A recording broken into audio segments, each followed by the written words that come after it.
Blessed us El Arahiha, Black Rabbit chase us, our journey take us far. Lord Frith blessed us El Arahiha, Black Rabbit chase. Marvel, DC guys, or Dark Horse, is there anything that... It's hard because... I like Marvel. Yeah. Marvel? Yeah. Marvel's pretty cool. Yeah. Tim Wherever, got me, yeah.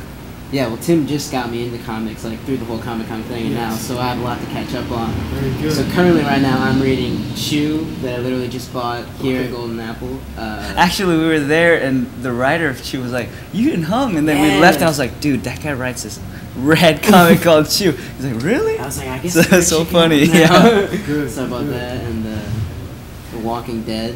Okay, Yeah. Robert Kirkman. Mm-hmm. Right? All of you are comic book fans. Is this true? Yes. Yeah, for sure. Just recently, actually. Okay. Yeah. And you guys were at Comic-Con as well. What did you think of it?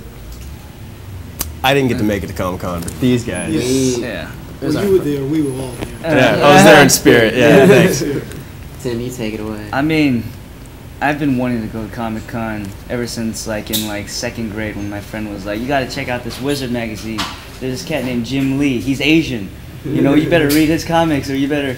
And that's when I got stuck and I started subscribing to Wizard, and then I never had the chance to go out to Comic Con until 2 weeks ago, and then I was like, I'm gonna try to, live out every fantasy I've ever had about it while I was there. So it was, You enjoyed it? it was crazy. I think me and Charlie had the craziest Yeah. experience anybody could have had It was as like a pretty newcomer wild. to all this. Especially for first time, and it was just like I'd heard about it all these years, and I thought it was something really fun to go to. And he asked me if I wanted to go. I was like, yeah, sure, why not? And then leading up to it, and him telling me more about like comics and like what it's actually going to be like, it just got me even more excited to go. Yes. And craziness, exactly, just one word to describe it.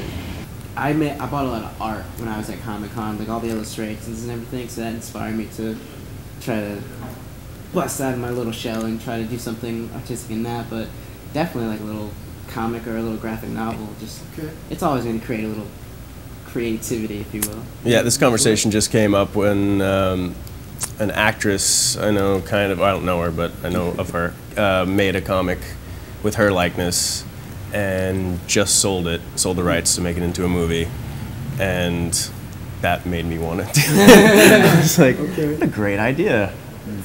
Yeah, I mean, I had a conversation with somebody in Comic-Con talking about it. It didn't really dawn on me too much because, it's always like a dream, like, this is something I'd love to read, and never really crossed my mind, do I want to write it? But I actually went by and bought a Secret Identities book, which is the whole Asian American crew coming together to make, to make Asian American superheroes. So when I read that, I was like, oh, there's like actors in there and just regular people that work in the business or are somehow part of the business that made their own characters or, helped do that. And I was like, well, I guess it's a little more possible. So it's like the opportunity, if it rises, I would love to.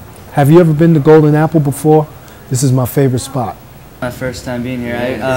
First time. Can you tell me a little bit about Bandstand? It's kind of it's a teen comedy, but there's heart in it. It's about a kid who moves to New Jersey, and the big thing in this town is this battle of the bands called Band Slam. Yes. And Tim and I used to be in one of the bands. Then we got kicked out of it, and so then the lead character, played by Gail Cannell, kind of forms a new band, and we try to take home the gold. When I read it, I think there's a lot of really intelligent musical references, so it's not just a regular teen comedy. To me, I laughed reading the script, and it really translated to me on film. I think it didn't fall short, which is...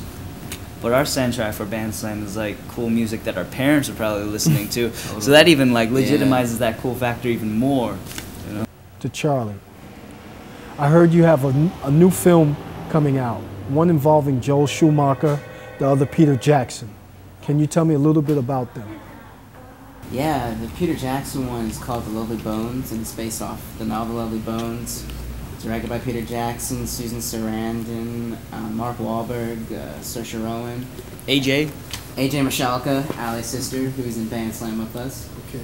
And now it's based off the novel of this poor 14-year-old girl gets raped and murdered, and the whole thing is like her view from not quite heaven, not quite earth, just like middle ground. Some purgatory? Yeah, exactly. And the way Peter Jackson filmed it, just from the previews, because I haven't seen anything, because no one's seen anything. It's super top secret, but from the previews, it looks just beautiful. Okay. Ryan and Tim, I know you guys have some projects you want your fans to keep their eyes open for. Shout them out, please. Yeah, I've got a film coming out next month called Fame.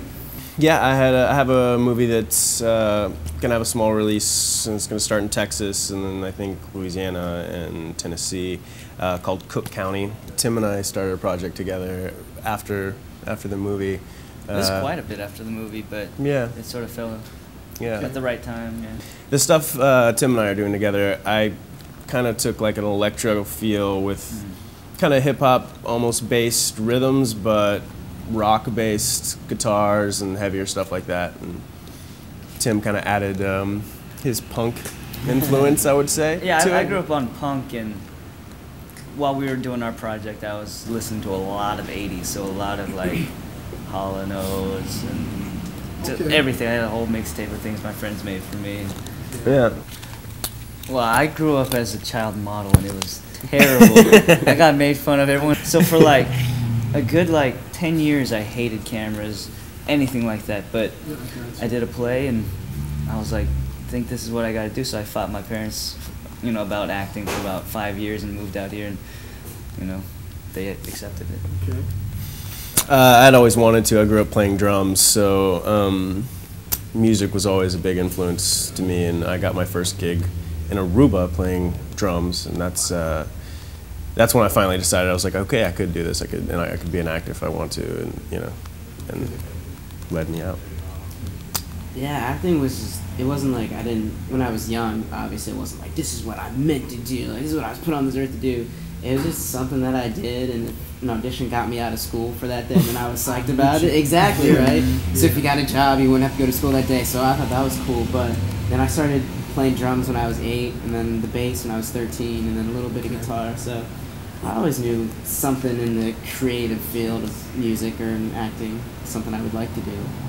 Follow up to Tim and Ryan. Since Charlie's probably biased, who do you think makes a better Punisher? Frank Castle, Dolph Lundgren, Thomas Jane, or Ray Stevenson?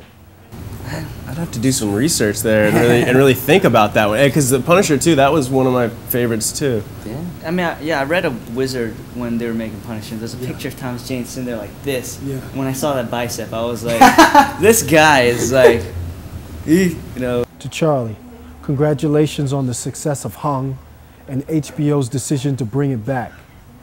What was that experience like for you? It's just been a totally different experience. I've never done television before, let alone like an HBO series, and so like a regular television series is 24 episodes, and that takes up your whole year.